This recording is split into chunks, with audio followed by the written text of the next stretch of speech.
futuro es hoy. Impresionante con tu programa La medicina nuclear, la imagen molecular. Comenzamos. Hola amigos, muy buenas noches, bienvenidos a su programa La Medicina Nuclear y Imagen Molecular.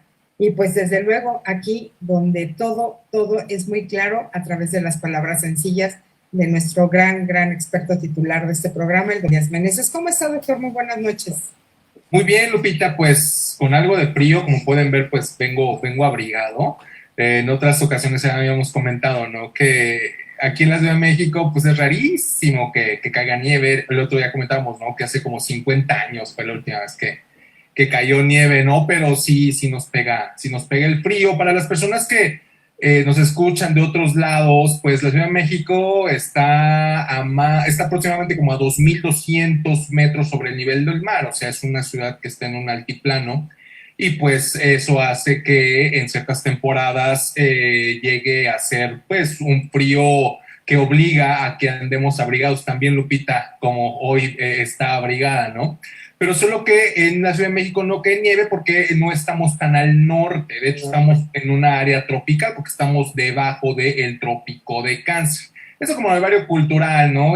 Pues bien, Lupita, pues con muchas ganas. Estamos platicando hace ratito que siempre hay muchas cosas que hacer, uno muy entusiasta, con mucho gusto, y pues siempre cerramos estos días martes a esta hora pues con una plática entre amigos, como lo veo yo, entre personas que quieren conocer algo más acerca de este mundo de la medicina nuclear y la imagen molecular. Recuerden que este es un programa de medicina nuclear e imagen molecular para médicos no nucleares, es decir, para todo el público, está hecho para que todo el mundo lo entienda de una manera sencilla y amena, Lupita. Así es, doctor, así que pues bienvenidos, muy buenas noches, son las 9 de la noche con 2 minutos a este martes 8 de febrero, muy frío del año 2022, y estamos en nuestra emisión número 55, así es de que gracias a todos los que nos escuchan, gracias a todos ustedes por seguirnos cada martes en este programa de la barra de la medicina educativa, desde luego la medicina nuclear y la imagen molecular. Y bueno, pues un día como hoy en la historia comienza la epidemia de la fiebre amarilla, como un dato curioso. El 27 de enero de 1871 murieron en Buenos Aires, Argentina, las 3 primeras víctimas de esta enfermedad. Entre enero y junio de ese mismo año fallecieron 14,000 personas. Vaya, qué dato tan interesante. Así es de que, pues, la medicina nuclear e imagen molecular es una especialidad que hoy es visible gracias al lenguaje práctico y claro de nuestro experto titular, el doctor Iván Díaz Meneses. Y bueno, gracias a todos ustedes, seguimos al aire, en el gusto de ustedes. Gracias por acompañarnos. Y vamos a estar dando seguimiento a algunas de las preguntas que quedaron pendientes la semana pasada. Nada más ubíquenos a todas estas personas que nos hicieron favor de preguntar a dónde podían acudir a hacerse diversos estudios. Indíquenos en qué ciudad para que el doctor nos haga favor de indicarles en dónde y con qué médico pueden dirigirse para que se realicen esta parte de su estudio de medicina nuclear. Y bueno, hoy es un lujo tener a nuestro colectivo Medicina Nuclear MX que nos acompaña esta noche, ya les platicaremos. Y bueno, hoy vamos a hablar de un tema súper interesante, la medicina nuclear y la imagen molecular en prótesis infectadas. Y bueno, pues para ello ya saben que cada martes presumimos a nuestro experto titular, quien es el doctor Iván Díaz Meneses, profesional de la medicina nuclear y la imagen molecular, formado en el Centro Médico Nacional Siglo XXI, el Instituto Nacional de Cancerología y el Instituto Nacional de Neurología, con posgrados de alta especialidad médica en neurociencias nucleares y oncología nuclear. Amplia experiencia de más de 10 años en la práctica clínica, su desenvolvimiento lo llevó a los ámbitos privado y público con presencia e influencia profesional en todo México y el extranjero. Y bueno, profesor del curso de posgrado de neurociencias nucleares, formador de recursos humanos médicos de alto nivel. Y bueno, no podría faltar este brazo social del doctor Iván Díaz Meneses, un rotario con un gran compromiso, de esos rotarios que lo traen tatuado, que lo traen en la sangre. Así es de que, bueno, pues eso nos llena de profundo orgullo.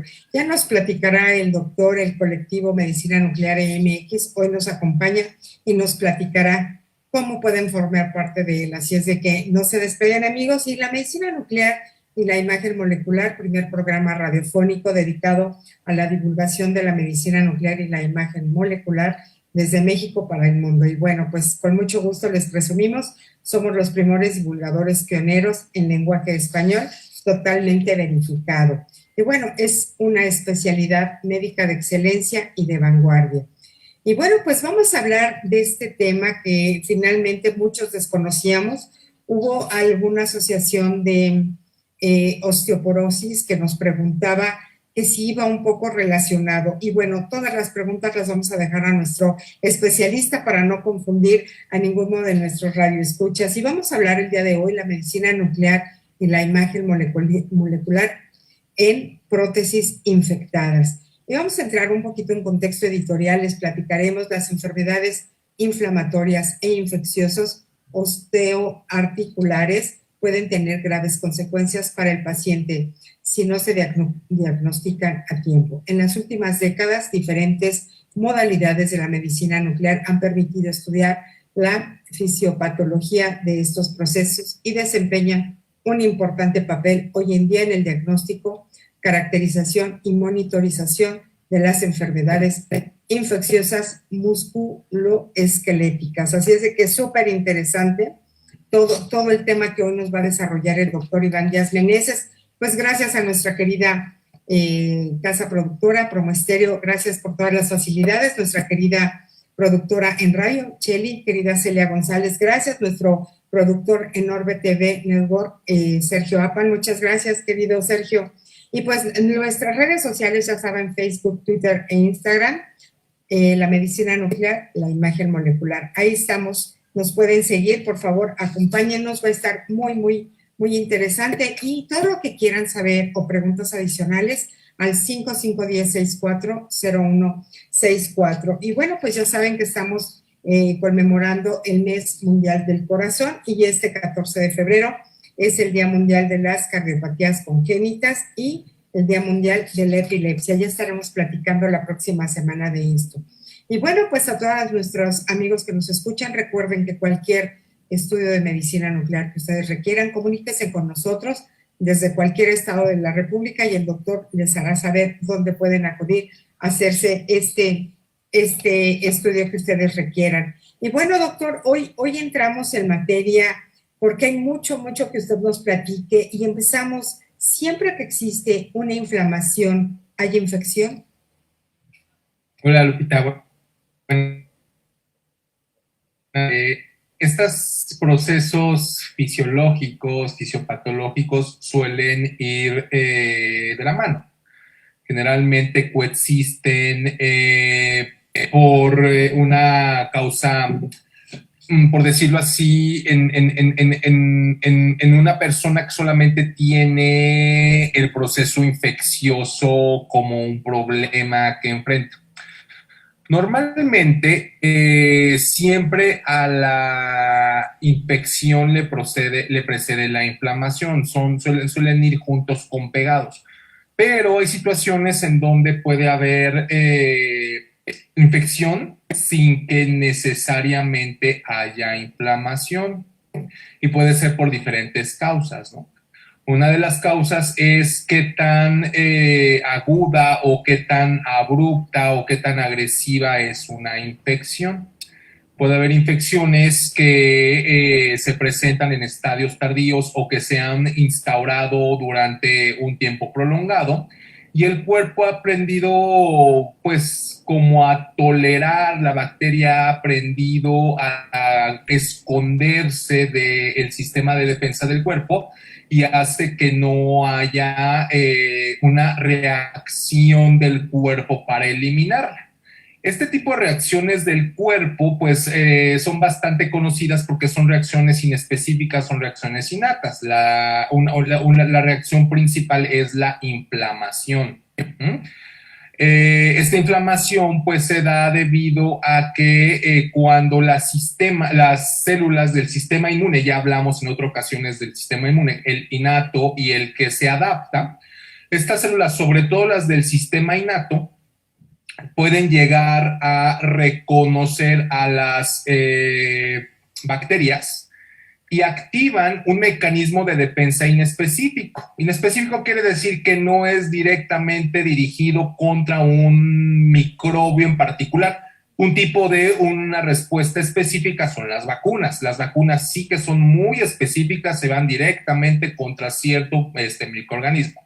Pero cuando estamos hablando del sistema innato, es decir, con el que nacemos, que desde el momento en que nacemos ya está listo para defendernos, este sistema, al ser no tan especializado, pues suele tener reacciones que son como que muy genéricas.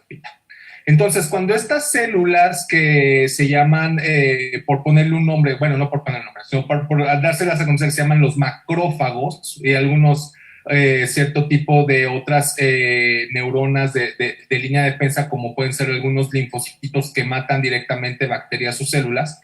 Pero básicamente los macrófagos son las primeras células que suelen entrar en acción para defendernos contra por ejemplo, una cortadura o que nos clavamos un clavo, por decirlo así, ¿no? Obviamente que esas superficies pues no están desinfectadas, tienen microorganismos, porque pues los microorganismos están en todos lados, ¿no? Entonces, cuando hay una agresión de este tipo, el sistema manda estas primeras líneas de defensa, y estas líneas de defensa pues detectan a los microorganismos invasores patógenos. Aparte que también por la misma lesión, por la misma ruptura de la piel, pues suele haber otras señales que atraen con mayor fuerza a este tipo de células.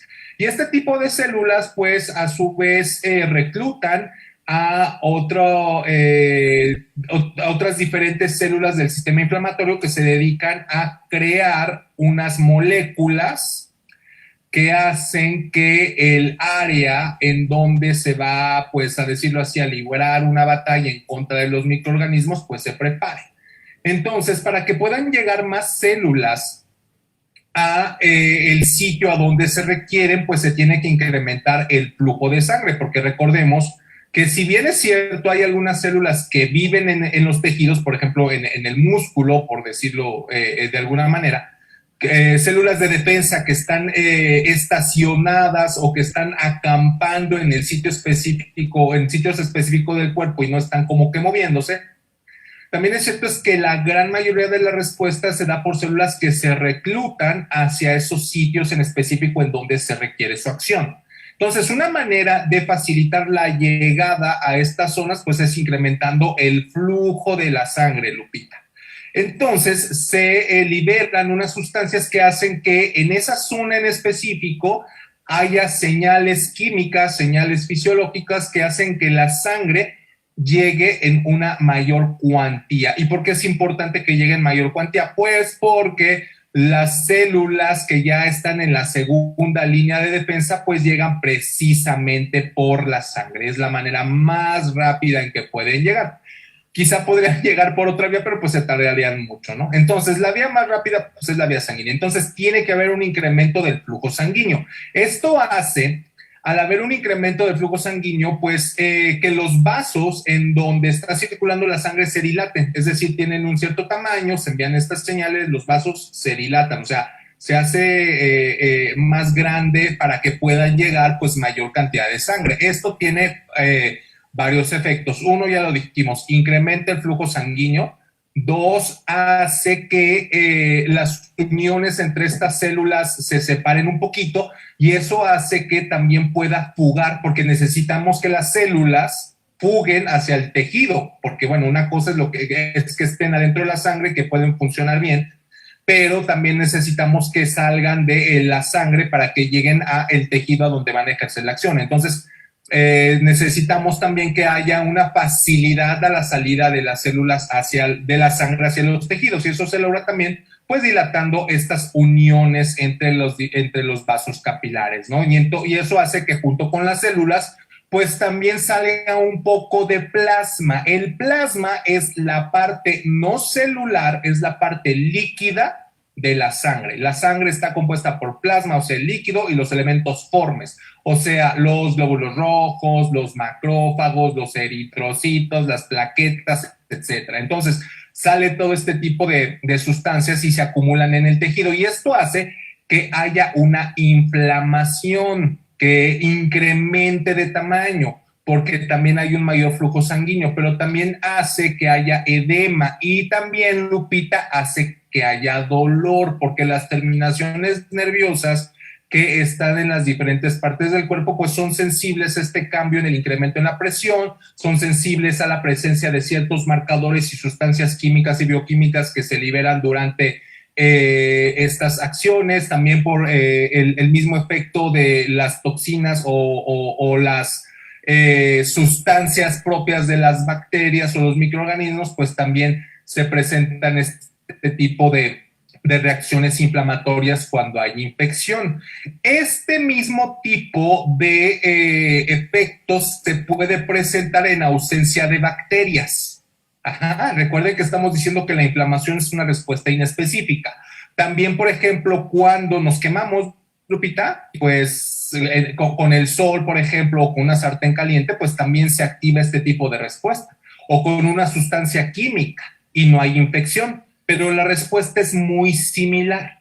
¿Por qué? Pues porque se está tratando de contener este daño, está avisándole al cuerpo que ahí está habiendo un problema, de tal manera que la inflamación es una respuesta inespecífica. Y también sucede el caso en donde los pacientes no pueden generar una respuesta inmunológica.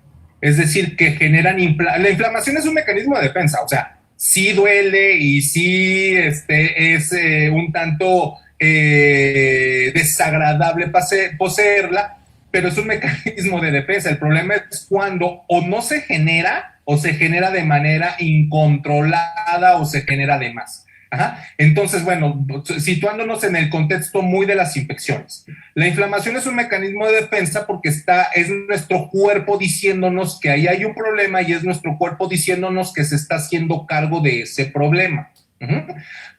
Sucede a veces que hay pacientes que no generan reacciones inflamatorias. ¿Y esto en qué pacientes sucede? En los pacientes que están inmunocomprometidos, es por lo que ustedes quieran, puede ser porque su sistema inmune ha disminuido debido a que necesitamos que un trasplante de riñón o un trasplante de hígado pues no sea rechazado, o porque tenga una enfermedad viral que esté haciendo que el sistema inmunológico pues disminuya, o porque tenga cáncer, o porque tenga alguna otra comorbilidad, entonces, o porque sus sistemas metabólicos, es decir, que tenga un incremento anormal en el azúcar o en las grasas, hagan que estas reacciones sean defectuosas, que sean menos potentes de lo que deben ser. Entonces, en estos casos, Lupita, puede haber infección sin inflamación, y este es un caso pues tremendo, porque pues básicamente no hay, primero el cuerpo se tarda en darse cuenta que hay una infección, que hay microorganismos creciendo, una infección, un peligro en ciernes, y segundo, pues no pueden combatirlo con los mecanismos básicos primarios, ¿no? Entonces, por eso es muy, muy, muy importante entender estos conceptos. Entonces, pues la inflamación siempre es como que la alarma que desencadena que se empiece a buscar un proceso infeccioso. Ahora bien, aquí es muy importante entender esto, que no en todos los casos en los que hay inflamación puede haber infección, y eso también aplica, Lupita, para las prótesis que se puedan estar infectando. De hecho, con lo que comentabas de que te preguntaron las personas de osteoporosis, pues fíjate que ahí es una parte muy, muy importante, porque las personas que tienen osteoporosis también pueden recibir prótesis. De hecho, muchas personas que reciben prótesis pues tienen una edad en donde el proceso osteoporótico pues ya es otro factor que complica las cirugías protésicas. Bueno, aunque es bien cierto que suelen ser muy efectivas, las cirugías de las prótesis tienen un alto índice de éxito, pero pues no todas son así, ¿no? Entonces, en un paciente que tiene una osteoporosis también es muy importante poder hacer el discernimiento si la lesión solamente está inflamada y está infectada o no. Eso es muy importante. Y como pueden darse cuenta, uno de los síntomas que se suelen presentar con la inflamación, pues es el dolor, Lupita. Y pues el dolor, pues tiene muchas causas, ¿no? Por supuesto que una causa de dolor es que una prótesis esté inflamada e infectada, y otra causa de dolor es que una prótesis se haya aflojado y eso esté provocando una inflamación sin infección. Es más fácil que una prótesis se afloje en un paciente que tiene osteoporosis porque tiene poco tejido óseo que sostenga a la prótesis. En ese sentido, pues sí, o sea, no vamos a entrar de lleno a hablar de la osteoporosis, pero sí es una relación interesante el saber que los pacientes que tienen osteoporosis y tienen prótesis, bueno, pues pueden tener, o es muy importante entender esto al momento en que presentan dolor. Generalmente el dolor es el primer síntoma de una infección protésica, pero como te puedes dar cuenta, no es la única causa. Como muchas cosas en la medicina, y por ejemplo, nosotros que estamos, los médicos nucleares, estamos en un área de diagnóstico médico, pues hay diagnósticos que son muy sencillos, Lupita, o sea, no son tan complicados. ¿Por qué? Pues porque son muy floridos, ¿no? Porque son muy francos, porque a lo mejor la lesión o el agente que está agrediendo es muy, ahora sí valga la redundancia, agresivo y se manifiesta a plenitud, ¿no? Pero no en todos los casos sucede así. Hay casos en donde detrás de un signo, detrás de un síntoma, incluso detrás de un síndrome, tenemos que buscar una causa que lo está originando y muchas veces, pues esas causas, Lupita, escapan a la capacidad de nuestros sentidos de percibirlos, ¿no? Quizá no a nuestra razón, a nuestro razonamiento, pero lo que nosotros hacemos como médicos de diagnóstico, medicina nuclear e imagen molecular es, como médicos altos especialistas, pues ayudar aportando evidencias que no pueden ser obtenidos por otros métodos, ya sea de imagen, métodos de exploración, métodos de interrogación, métodos de laboratorio, de análisis, etcétera. Entonces, en ese sentido, pues es muy importante entender que, pues sí, a veces las infecciones protésicas son muy sencillas, sobre todo cuando aparecen de manera temprana en la primera semana o en las primeras, en el primer mes, Lupita, más que la primera semana, en el primer mes después de la operación. Suelen ser infecciones agudas por microorganismos que son muy agresivos y hay inflamación, edema, dolor, enrojecimiento y hasta pus. Esos diagnósticos no son tan complicados. ¿Por qué? Pues porque la inflamación es muy elocuente, es muy florida. Pero bueno, hay otros casos en donde las infecciones no se manifiestan de una manera tan frecuente y suele ser, Lupita, sobre todo en estas infecciones que no son tan notorias, que son menos agresivas, pero ahí están presentes y que le pueden provocar problemas a los pacientes y representar una duda diagnóstica importante que se deba resolver, que los estudios de medicina nuclear e imagen molecular tienen un papel muy relevante. De hecho, te voy a decir que no hay como que muchas técnicas de imagen, de hecho son muy poquitas, y te puedo decir que son exclusivas de la medicina nuclear y la imagen molecular, la imagen de infecciones, porque otros estudios de imagen lo que ven son los efectos de las infecciones, es decir, ven la inflamación, ven el edema, pero como te decía, pues no todas las veces tú puedes ligar una inflamación, un edema, un enrojecimiento con la presencia de microorganismos que están provocando esos fenómenos, Lupita. Okay, muchas gracias, doctor. Pues ha sido una introducción bastante importante. Gracias a todos los que nos están escribiendo, en verdad, muchísimas gracias. Y de las 3 preguntas un poco más recurrentes, es si yo tengo sensible o débil el sistema inmunológico puede tener una mayor consecuencia. Definitivamente esto que usted menciona, esta señora nos comenta que justo fue lo que le pasó, se aflojó su prótesis y esto puede ser operable o puede ser a través de un estudio donde se identifique con mayor facilidad y no estar dando tantas vueltas en lo que identifican que está pasando.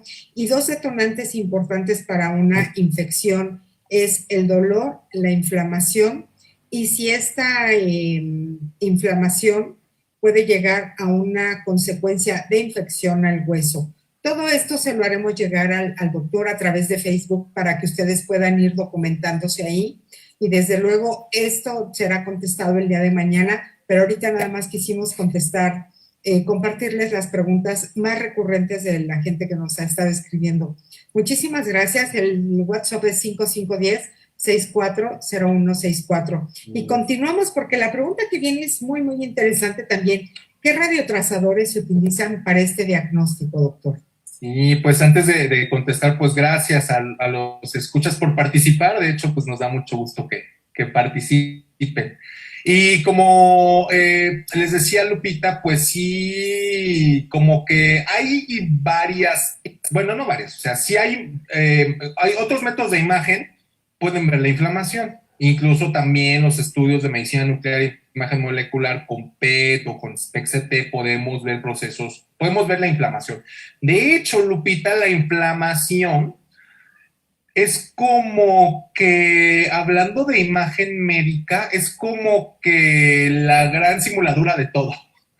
O sea, una inflamación puede parecerse incluso hasta un tumor, Lupita. O sea, imagínate. Obviamente que pues, también se puede confundir con un proceso cicatrizal, con un proceso infeccioso, con varias cosas, ¿no? La cuestión es que, como te decía, o sea, la inflamación es una cuestión inespecífica, es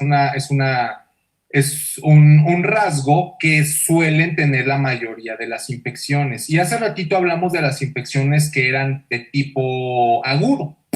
Pero hay otro tipo de infecciones, Lupita, que son de una instauración mucho más lenta, que suele ser por bacterias que no son tan agresivas. Y estas infecciones de las prótesis suelen presentarse después del primer mes, un mes, un año, hasta los 2 años. Suele haber un proceso lento en el cual ciertas bacterias que, bueno, han resultado muy hábiles para colonizar la superficie de las prótesis, van creciendo poco a poco. Y al ser de lento crecimiento, Lupita, pues estas bacterias hacen 2 cosas. Primero, crean como que no llaman mucho la atención porque la carga bacteriana no es tan grande. Segundo, tienen tiempo de que puedan desarrollar como un escudo, como una barrera que las protege contra la acción de los antibióticos y contra la acción de los mecanismos de defensa. Y tercero, pues al pasar un tanto desapercibido y creciendo lentamente, no instauran una inflamación de manera abrupta. Van instaurando una inflamación progresiva, lenta, que puede causar inestabilidad, que puede causar que la prótesis no sea del todo, por decirlo así, aceptada por el hueso en el cual se inserta. Entonces, ¿por qué pasa esto, Lupita? Pues porque recordemos que la prótesis es un tejido que no está vascularizado, no tiene sangre. Y acuérdense que yo les dije hace ratito, y aparte es un cuerpo extraño. O sea, no es algo que nuestro cuerpo tenga. Y al ser un cuerpo extraño, al no tener un mecanismo de irrigación sanguínea como tal, pues es una zona en donde una bacteria puede llegar y no tener tanto problema en colonizar. Cuando hay una superficie en donde hay bacterias, eso se llama colonización. ¿Se acuerdan cuando hablamos de lo del cobre radiactivo, Del cobre activo. Del cobre antimicrobiano hablamos un poquito los conceptos de la colonización, y la infección es cuando la colonización crece y ya empieza a darle molestias al paciente. Una molestia bastante común de esta inflamación de baja intensidad que no provoca los síntomas clásicos de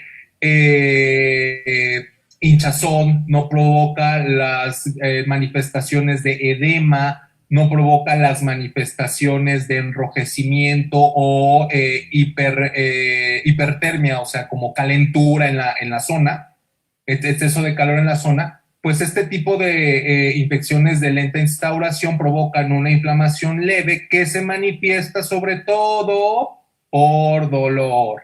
Aquí es donde es bastante importante entender esto. Entonces, cuando un paciente y su médico están ante esta disyuntiva, a ver, ¿este dolor es porque la prótesis se está aflojando pero no está infectada? ¿O es porque esta prótesis no se está aflojando pero ya se está infectando o ya se infectó?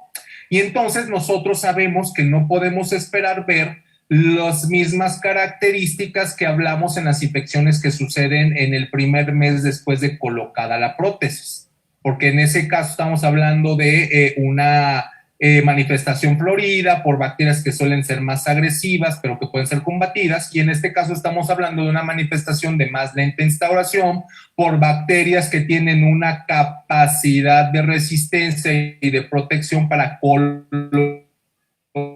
colonizar en las prótesis y que suelen tener un crecimiento no tan agresivo. A lo mejor no son tan agresivas, pero haciendo su trabajo de sobrevivir, colonizar y crecer, pues sí son buenas, ¿no? Aparte, pues tienen la situación, Lupita, que por un lado, al no haber un riego sanguíneo abundante, primero, no llegan tantas células del sistema inmune que puedan atacarlas. Y segundo lugar, Lupita, no llegan tanto los antibióticos, porque los antibióticos tienen que llegar por la sangre, ya sea que uno se los tome o que a uno se lo inyecten por la vena.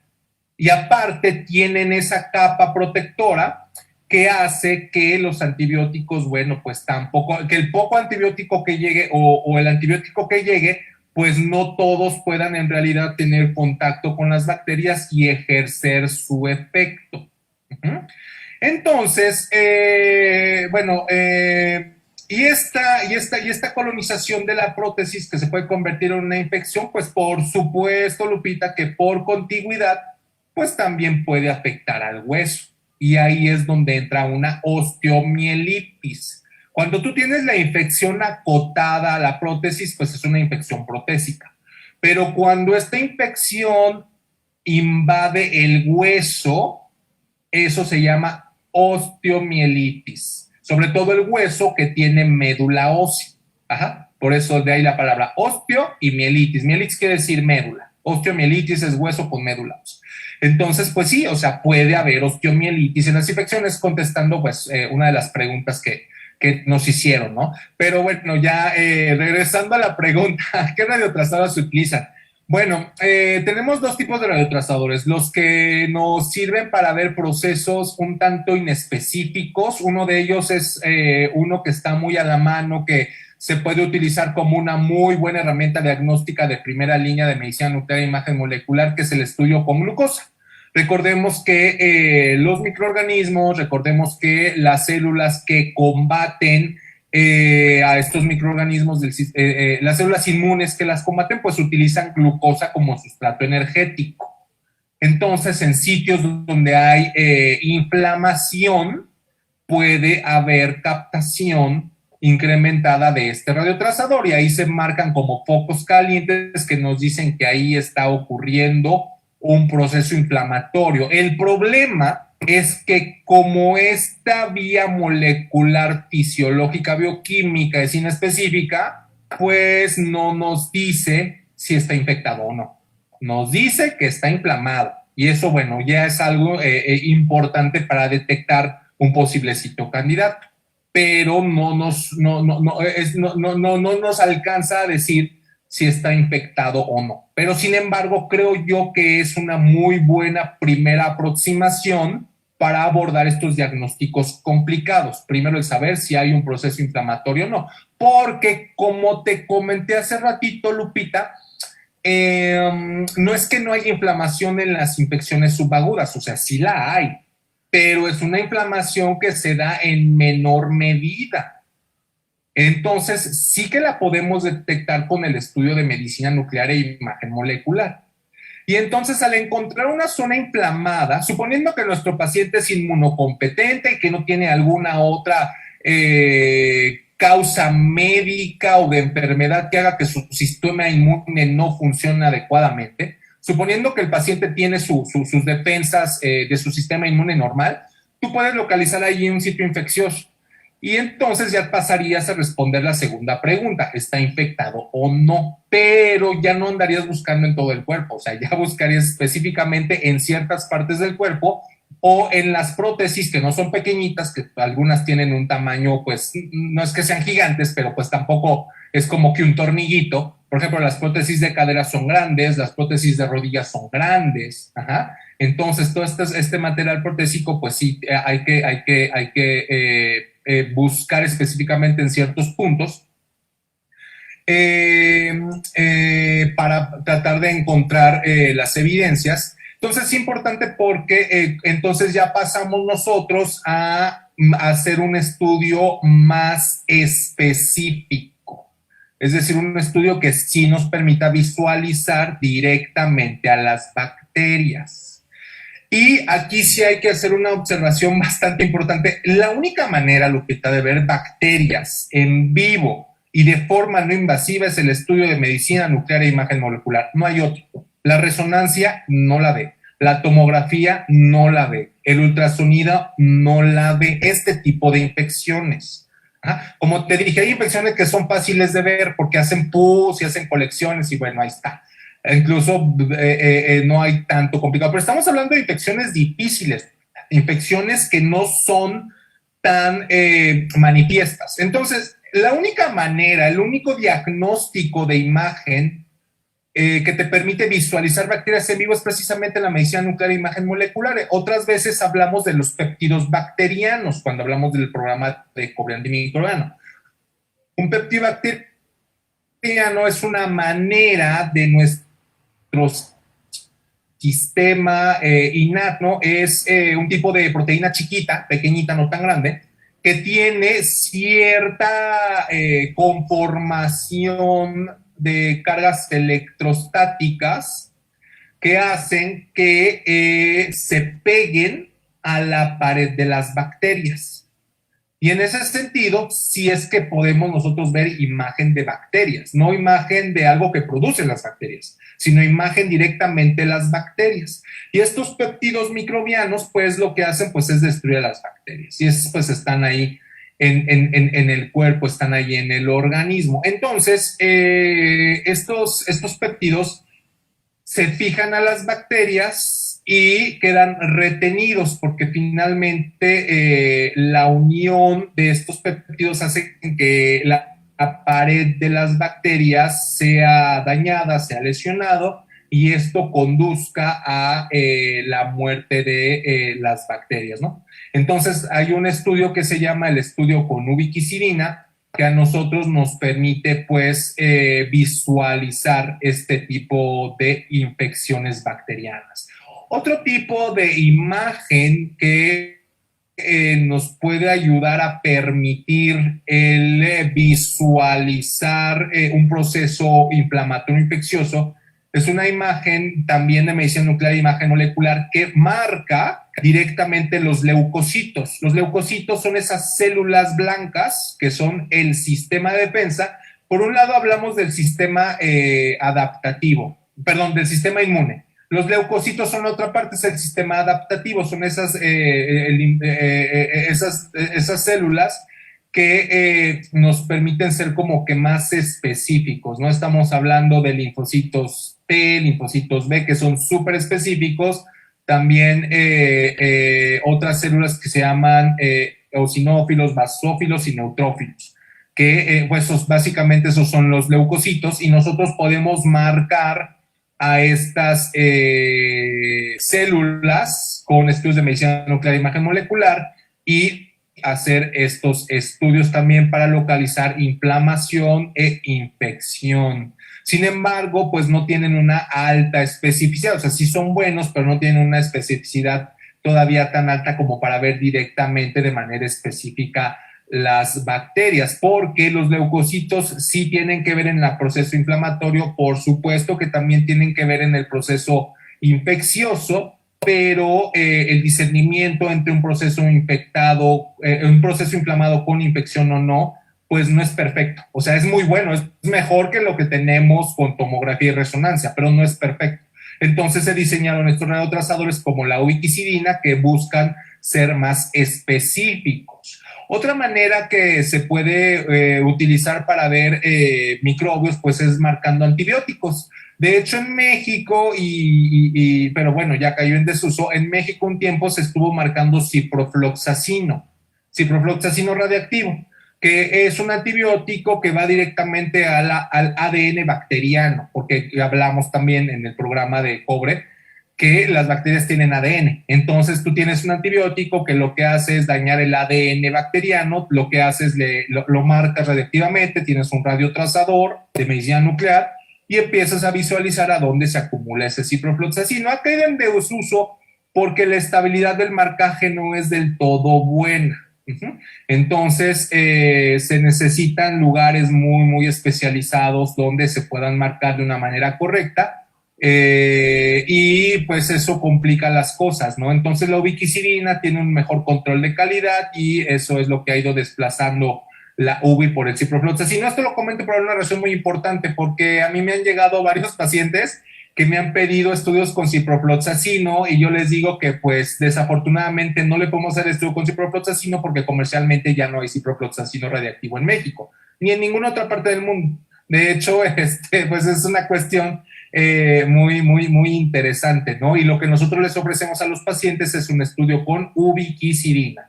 Entonces es algo que tienen que tomar en cuenta. También suelen pedir bastante los estudios con leucocitos. El problema con los leucocitos es que tampoco la disponibilidad es del todo buena y la accesibilidad pues es un radiotrazador que en general los estudios de medicina nuclear no son tan de bajo costo. Pues el estudio con leucocitos pues no es precisamente un estudio barato, ¿no? Y aparte pues se tiene que manipular la sangre del paciente, el paciente tiene que ser inmunocompetente, tiene que tener cierto número de glóbulos blancos en su sangre para que el estudio se pueda llevar de manera adecuada, es decir, que es pues como que un tanto complicado hacer el estudio. También ha estado cayendo en desuso porque pues ustedes no están para saberlo ni yo para contarlo, el radionúclido con el que se hacen los leucocitos marcados suele ser uno que se llama Indio 111 y ese radionúclido no lo producimos en México y lo tenemos que traer de Europa. Entonces pues eso complica aún más las cosas, ¿no? Y como dijimos que estas son bacterias que se tardan en captar, pues los estudios tienen que tener pues una cierta duración en el tiempo apropiado que a veces, y aparte los leucocitos no se salen tan rápido de la sangre. Entonces eso hace que los estudios tengan que ser bastante prolongados. La ubiquinona sí se sale un poquito más rápido de la sangre, ¿no? Porque es un péptido pequeño, los leucocitos pues, tienen otro tipo de situaciones, ¿no? Recordemos nuevamente que para que tiene que abrirse el espacio entre las células para que se puedan salir, pero en este caso no hay como que ese efecto, porque ya dijimos que este tipo de infecciones subagudas no suelen provocar estas reacciones, y la única manera en que se pueden salir pues es lo que se llama la quimiotaxis o la atracción electrostática. Por eso les comenté que la ubiquinona tiene ciertas cargas electrostáticas que favorecen que vaya y la localice hacia estas estructuras, ¿no? Entonces son cuestiones que se tienen que entender para hacer un buen estudio de imagen de infección, porque como les decía, parece fácil, pero no estamos ante infecciones fáciles de diagnosticar. Por eso es que es importante que conozcamos toda la fisiopatología que hay detrás de estos procesos infecciosos y conozcamos cómo los radiotrazadores actúan, cómo funcionan, en qué tiempo hacer la imagen y pues todas estas estas cuestiones, ¿no? Ahorita pues les hablé rápidamente de 4 radiotransladores. Hay un quinto que es el galio. El galio también utiliza un mecanismo en el cual las bacterias utilizan para su metabolismo el hierro. Nuevamente, en el programa de cobre, si no han escuchado el programa de cobre, vayan a escucharlo. En el programa de cobre antimicrobiano hablamos de el hierro y cómo en el metabolismo bacteriano el hierro es muy importante. Entonces, el galio 68 se parece mucho al hierro, el cuerpo, las bacterias no son capaces de distinguirlo a cabalidad y bueno, donde se puede acumular galio 67 o 68, pues es factible que haya una infección, pero aquí viene otra vez el problema. También las células que se encargan de combatir a las bacterias captan el galio 67. De tal manera que, como les decía Lupita, la mejor recomendación es que empecemos con un estudio que nos permita ver un proceso inespecífico como es la inflamación. Yo recomiendo el estudio con EPDG, aunque se pueden hacer también los otros. Y después hacer el complemento con un estudio específico, es decir, el estudio que vea el proceso, que vea las bacterias, tal cual, que es el estudio con péptidos antimicrobianos, es decir, el estudio con ubiquinona. Ahí nosotros ganamos, pues, evidencias que nos permiten estar muy seguros cuando decimos si el paciente tiene o no infección, y bueno, inflamación infectada, o decir, ¿sabes qué? El paciente, pues, no tiene infección, solamente está inflamado. ¿Por qué?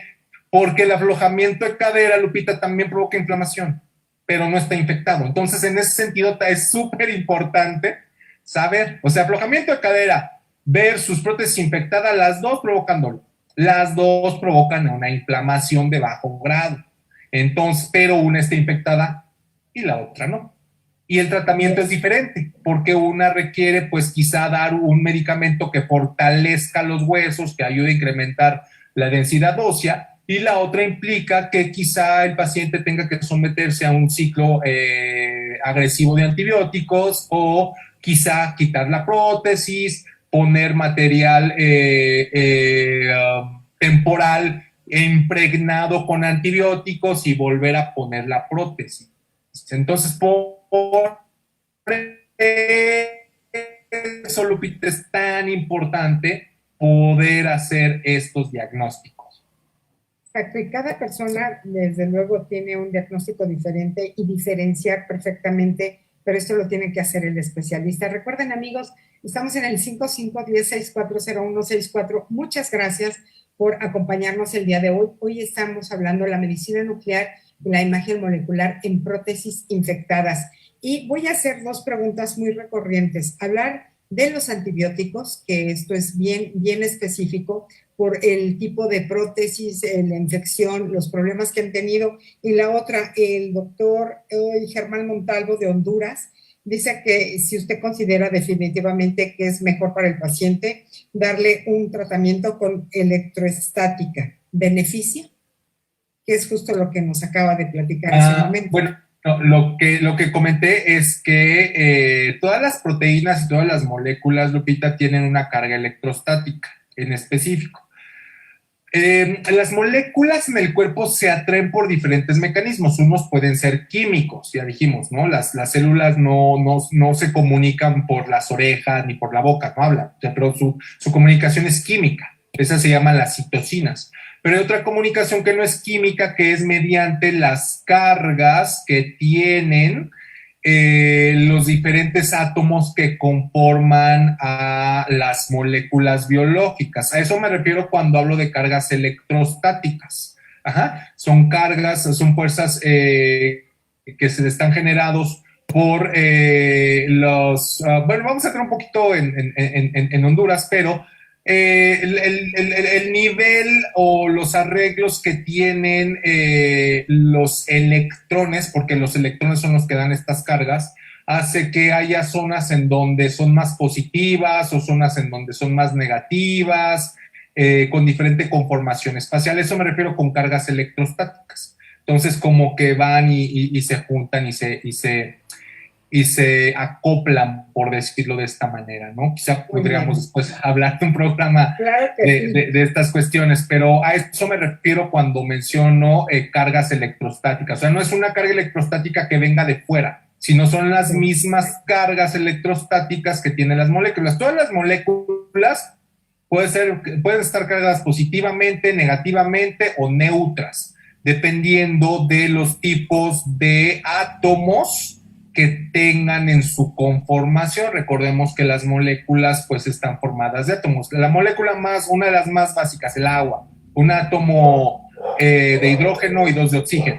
Y estos átomos y esta molécula es una molécula polar, tiene un polo que es positivo y un polo que es negativo, y eso está dado por una carga eléctrica. Eso es a lo que me refiero con electrostática. Ahora imagínense una molécula magnitudes de órdenes más grandes. Entonces tienen cargas electrostáticas más numerosas, pero no están al azar y a lo loco, Lupita, porque precisamente por eso son en específico esa molécula.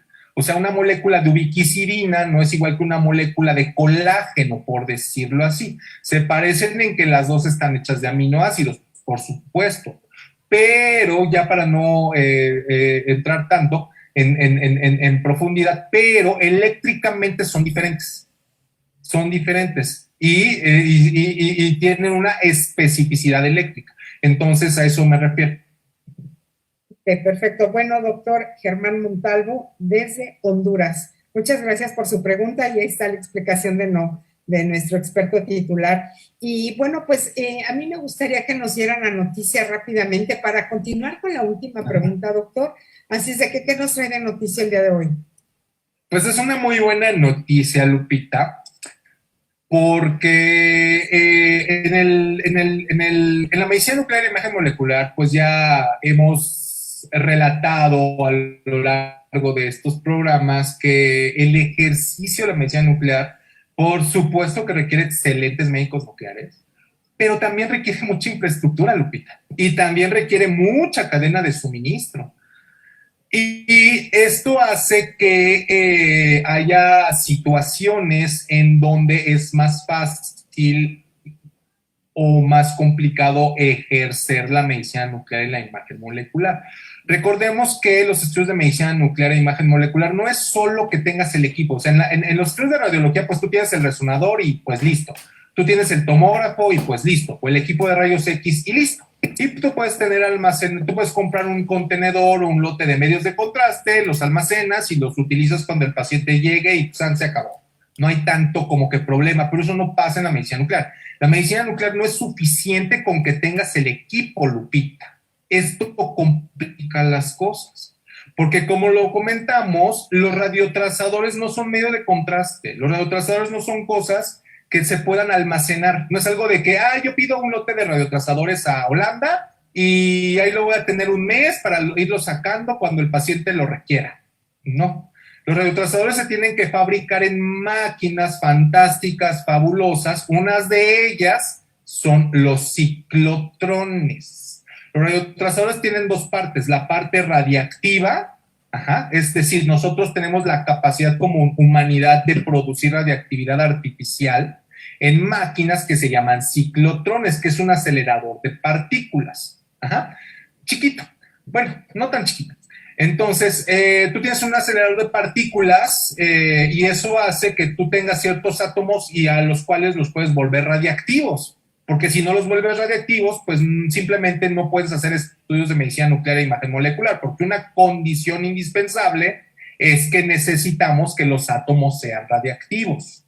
Después de eso, bueno, pues tú ya lo pegas a una molécula. Vamos a utilizar el ejemplo de la ubiquicidina. Tienes una molécula que se llama ubiquicidina, y aquí tú tienes un átomo radiactivo, lo pegas y entonces ya tienes un radiotrazador que te va a visualizar las bacterias. Si tú tienes la ubiquicidina solita, no tienes un radiotrazador, tienes una molécula, pero no te va a permitir hacer imágenes médicas. Y esta radioactividad no la vas a generar de una manera continua. Es más, no la puedes estar generando y utilizarla como si tuvieras una llave de agua, la abres y cuando necesitas agua, vas y agarras un poquito y la sigues utilizando, pero no la cierras, ahí la dejas prendida y vas y agarras. Eso no pasa en la cuestión de la producción de la radiactividad. Entonces, es importante entender esto porque aquí viene la relevancia de la nota. Pues ya se creó un ciclotrón más pequeño. Y esto hace que al tener este tipo de productos, Lupita, primero ocupan menos espacio, ya no necesitas una instalación tan grande. Segundo, son más baratos. No es que estén regalados, pero son máquinas que disminuyen su costo.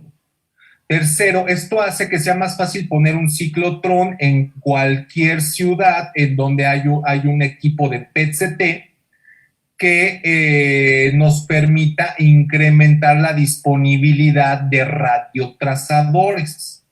Entonces, esto es una buena noticia porque, para que lo entiendan cómo impacta la vida de las personas, esto hace que sea más fácil que haya estudios de PET-CT, por decir una ciudad, Torreón, que ahorita pues no se pueden hacer estudios de PET en Torreón, la gente tiene que ir a Ciudad de México, tiene que ir a Monterrey. Por decir otro estudio, el ejemplo que me encanta, Chiapas. O sea, es más fácil que la gente ya no tenga que viajar a este tipo a otros lugares. Y este tipo de tecnologías, Lupita, por supuesto que suben la calidad de vida y el nivel de las ciudades en donde se instalan. Entonces, el hecho que en tu ciudad tú puedas contar con diagnósticos de alta sofisticación médica, por supuesto que mejora tu calidad de vida, ¿no? Que no te tengas que trasladar a otro lado.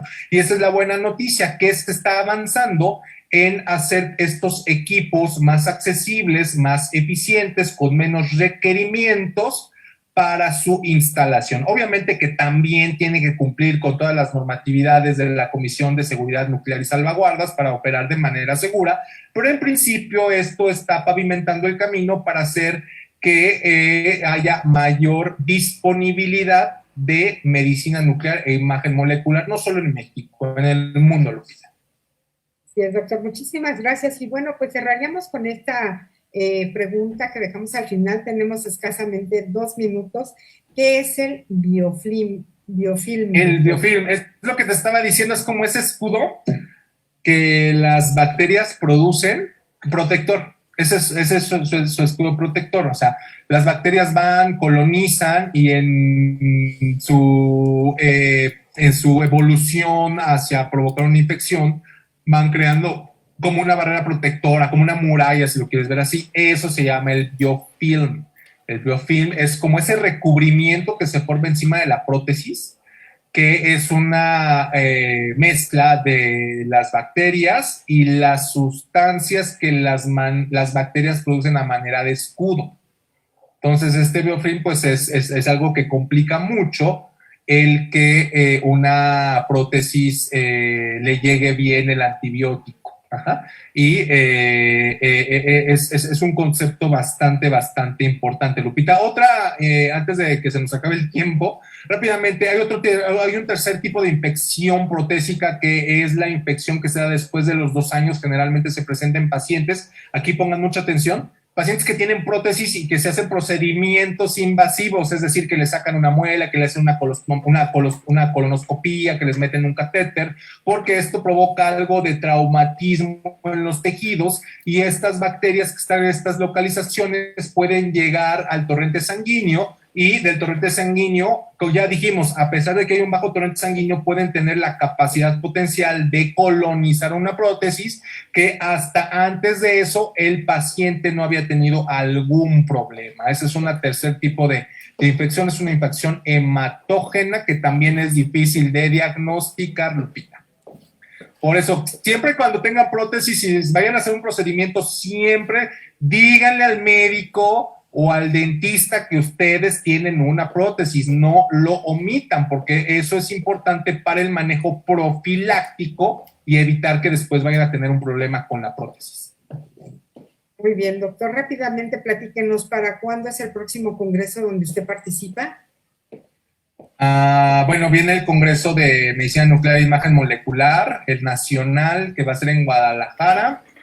en la primera quincena de marzo. Estamos viendo si podemos ir a un evento de terapia con radionúclidos en Estados Unidos.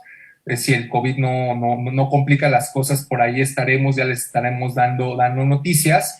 Y bueno, hay muchas actividades, ¿no? También está el evento con los Rotarios, el de Salud para la Paz, en donde el tema es sobre todo el fomentar pues la disponibilidad y la accesibilidad de la medicina nuclear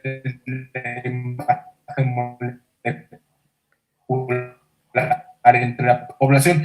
Menuda tarea, Lupita, porque no es sencillo. En realidad no es sofisticación y la complejidad de implementar estos diagnósticos, pues ya te imaginarás el tamaño del proyecto que traemos. Así es, pero aquí lo importante es que al doctor le gusta trabajar y le gusta ponerse retos realmente a corto, mediano, largo plazo, y esto es lo que hace la gran calidad de ser un rotario. Así es de que no hay objetivo que no se cumpla y meta que no llegue con un triunfo de la mano. Amigos, muchas gracias. Esto fue el programa La Medicina Nuclear y la Imagen Molecular.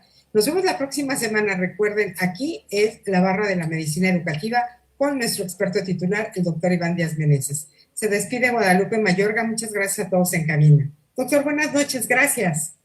Gracias, Lupita. Buenas noches a todos. Nos vemos la próxima semana.